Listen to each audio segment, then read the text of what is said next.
합병 셀트리온 적정 주가는 과연 얼마로 추정할 것인가?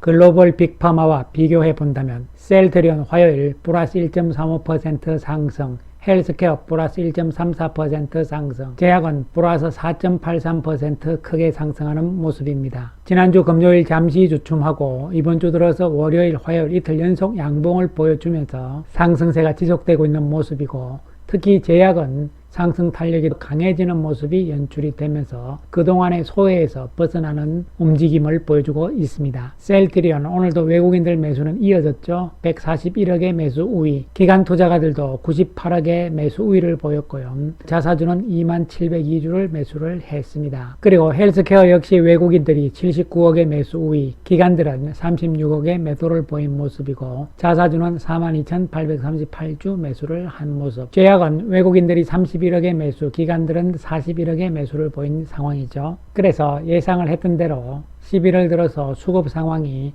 바뀌면서 특히 외국인 쪽의 매수가 지속되고 있는 상황입니다. 오늘 이 시간에는 합병 셀트리온의 적정 주가를 과연 얼마로 산정을 해볼 것인가, 또한 적정 주가를 산정하는 데 있어서 그 기준을 어떻게 삼을 것인가, 이러한 부분에 대해서 이야기를 해보기로 하겠습니다. 지난주에 나온 보고서죠. 지난주 15일날 나온 유진투자증권의 보고서를 보시게 되면요, 24년의 제약바이오 전반적인 전망인데요, 제목은 가보지 못한 길, 이렇게 되어 있습니다. 이 내용 가운데서 셀트리온과 관련된 내용들을 살펴보겠는데요, 먼저 셀트리온과 헬스케어의 합산 시가총액, 그리고 과거의 이벤트들을 차트와 함께 역사를 보여주는 것이죠. 2016년부터인데요. 그 이전에 2013년에 9월달에 램시마가 유럽에서 허가가 나면서 세계 최초의 바이오 시밀러가 된 것이죠. 그 이후에 시간이 흘러오면서 특히 가까이는 21년에 레키로나주였잖아요. 주가가 상당히 크게 올라가는 상황이 나오면서 두 회사의 합산 시가총액도 거의 80조에 육박하는 상황들이 나온 것이죠. 그 이후 주가가 빠지는 상황이 나오면서 이제 합병의 길로 접어드는 모습이고, 그 초입 단계에서 가장 핵심인 진펜트라의 미국 신약으로의 승인, 이러한 부분들이 나타나고 있는 모습이죠. 그래서 과거의 역사로 접어드는 것이고요, 앞으로 새로운 합병 셀트리온이 출발이 된다, 이런 관점이고, 첫 번째 이 가장 강력한 무기가 바로 미국에서의 진펜트라라고 보시면 되는 것이죠. 자, 구체적인 유진투자증권의 내용을 살펴보게 되면요, 일단 셀트리온에 대해서 합병 후에 시가총액을 42조 원으로 설정을 했습니다. 특히 진펜트라가 내년에 24년에 상반기에 출시가 되고 매출이 고성장이 예상이 된다, 이렇게 결론을 내렸고요. 이에 따라서 24년 예상 매출액은 3조 3천억, 25년에는 4조 원을 예상을 하고 영업이익률도 약 30%로 추정을 한다, 이렇게 되어 있습니다. 그리고 합병 이후에 결정이 되는 무형자산 상각비죠. 이것은 일시적인 상황이기 때문에 우려할 것은 아니라는 이야기고요. 합병 후 셀트리온의 목표 시가총액은 42조 원이고 타케퍼는 40배로서 제시를 한다, 이렇게 이야기를 하고 있는 상황입니다. 그래서 먼저 내년에 실적 부분을 먼저 살펴보고요, 그리고 목표 시가총액을 42조 원으로 정한 이 부분과 관련된 이야기들을 순서대로 해보기로 하겠습니다. 먼저 실적과 관련해서 24년 실적은 매출액은 3조 3천억으로 추정을 해놓은 상태고요. 원가율은 평균적으로 약 40%다, 이렇게 잡아놨습니다. 그리고 영업이익에 대해서도 24년에는 약 1조 원의 영업이익을 예상을 하고 있는 상황이죠. 여기서 원가율을 40%로 원가율을 잡았습니다. 그래서 그동안 나온 증권회사들의 자료들 가운데서 매출 원가율이 가장 낮게 잡은 것은 유진투자증권이라고 볼 수가 있는 것이죠. 두 번째로 낮게 잡은 것은 삼성증권이 되는 것이고요. 그래서 유진투자증권에서는 매출액도 많이 잡았고 또한 원가율도 낮게 잡았기 때문에 영업이익도 1조는 가능하다, 이런 전망을 해놓고 있는 상황이고, 이에 따라서 영업이익률도 가장 높은 수치가 나올 수가 있는 것이죠.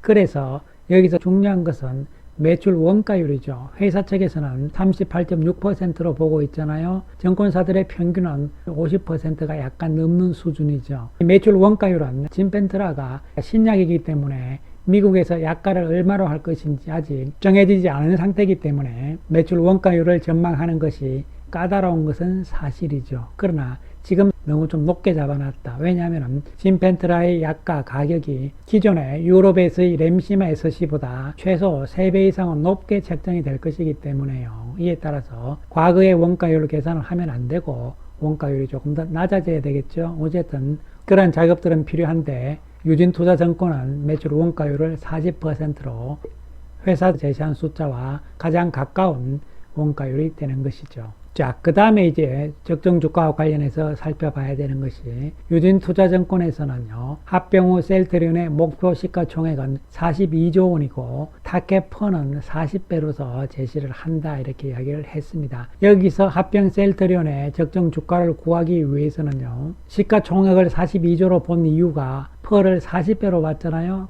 퍼 40배가 적정한 것인가 이런 부분과 그리고 42조라는 시가총액을 주식수로 나누면은 합병 셀트리온의 주가가 나오는 거잖아요. 그래서 40배라는 퍼를 보시게 되면요, 과거 그동안의 흐름을 봤을 때는 중간선이 약 50배 정도 수준인데 유진투자증권에서는 보수적으로 40배 정도를 잡았다 이렇게 먼저 생각을 하시면 되는 것이죠. 두 번째로 주식수로 나눠야 되잖아요. 합병 셀트리온의 주식 숫자는요, 현재의 셀트리온 주식수와 그리고 셀트리온 헬스케어의 주식수가 있잖아요. 그런데 셀트리온 헬스케어의 주식을 230만 9,813주는 소각을 하기로 했잖아요. 합병 이후에. 그래서 이것을 제하고 나서 합병 비율로 계산을 해서 셀트리온과 합치게 되면요, 2억 1925만 2,809주가 된다 이렇게 보시면 되는 것이죠.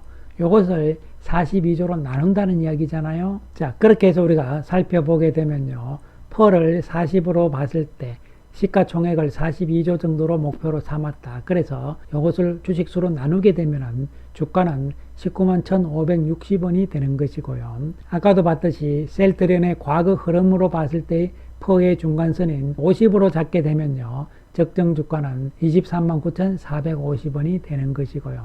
그 다음에 이 중간치를 보시게 되면요, 21만 5,505원이 되는 것이고, 그 다음에 조금 공격적으로 본다면 퍼를 60배까지도 볼 수가 있는데요. 만약에 60배로 보게 되면 28만 7,340원이 되는 것이죠.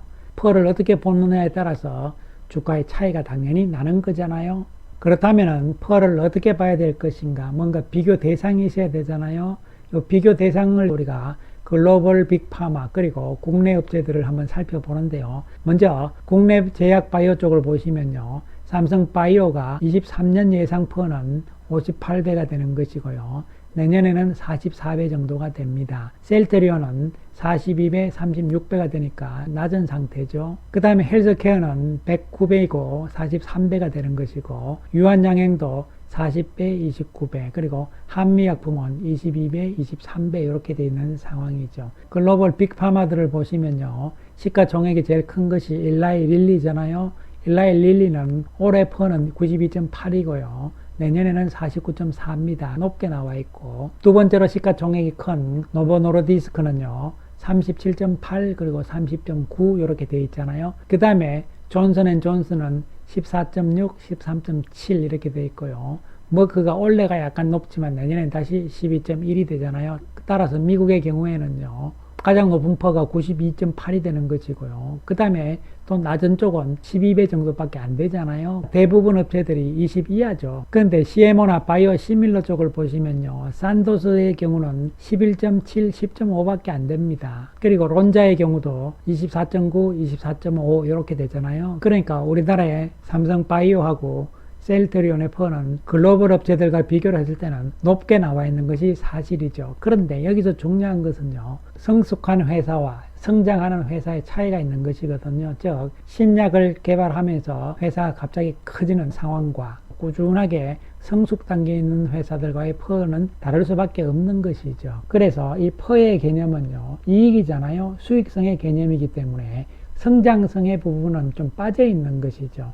따라서 성장성 부분을 플러스 알파를 시킨다 이렇게 된다면 성장률이 큰 쪽은 아무래도 퍼를 높게 책정을 할 수밖에 없는 것이잖아요. 그래서 여기서 성장성이란 것은 신약 내지는 매출액의 큰 성장을 이야기를 하는 것이죠. 셀트리온의 경우는 진펜트라라는 신약 그리고 이 진펜트라에 따라서 매출액이 크게 증가할 가능성이 있는 것이잖아요. 그렇기 때문에 펄을 높게 잡아도 큰 문제는 없을 것이며, 따라서 단순하게 글로벌 빅파마와 비교는 조금 그렇다고 보시면 되는 것이죠. 그리고 생각해야 되는 것은요, 시장의 상황이라든가 분위기에 따라서 속도의 차이가 있을 수 있다는 것이죠. 즉, 주가의 상승 속도가 좀 빨리 나오면서 내년 실적까지 미리 다 땡겨서 주가에 반영이 될 수도 있는 상황들이 있는 것이거든요. 그래서 셀트리온을 포함한 제약 바이오 쪽의 시장 여건의 변화라는 것은 바로 금리잖아요. 금리가 내년부터는 안정이 되고 하향 쪽으로 가주게 된다면 시장 여건상으로도 좋은 상황이 되기 때문에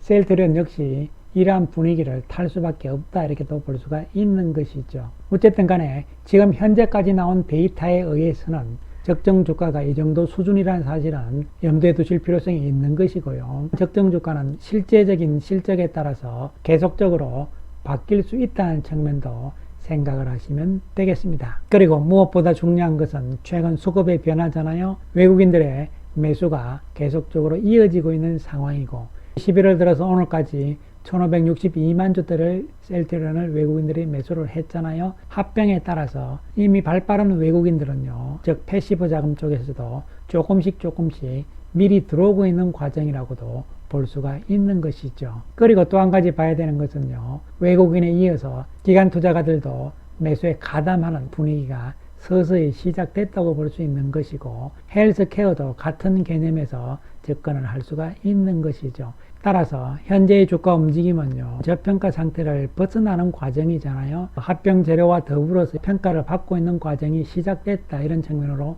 접근을 할 수가 있는 것이고요. 그 이후에는 24년에 대한 성장성이잖아요. 결국 진펜트라가 미국에서 얼만큼 팔릴 것인가, 이런 부분에 따라서 영향을 받을 것이고요. 특히 단기적으로는 연말까지 진펜트라가 미국에서 PBM의 등재가 어떻게 될 것이며, 또한 회사 측에서 진펜트라의 미국 가격을 얼마로 정할 것인가, 이런 부분들에 따라서 주가가 민감하게 반응을 할 것으로 보이는 상황이죠. 내년 적정 주가에 대해서는요, 아직까지는 전망이 힘든 상황입니다. 아무도 진펜트라에 대해서는 섣불리 전망하기가 힘든 상황이기 때문에 그런 것이죠. 내년으로 넘어가면서 실제적으로 1분기 정도 지나야만 진펜트라의 매출이 어느 정도 가닥이 잡히잖아요. 그 이후에 기대가 될 수가 있는 것이죠. 단기적으로는 단기 상승에 따라서 조정 과정은 언제든지 나올 수 있다는 측면을 염두에 두시면서 전체적으로는 긍정적인 관점에서 상황을 보자는 말씀 드리겠습니다. 감사합니다.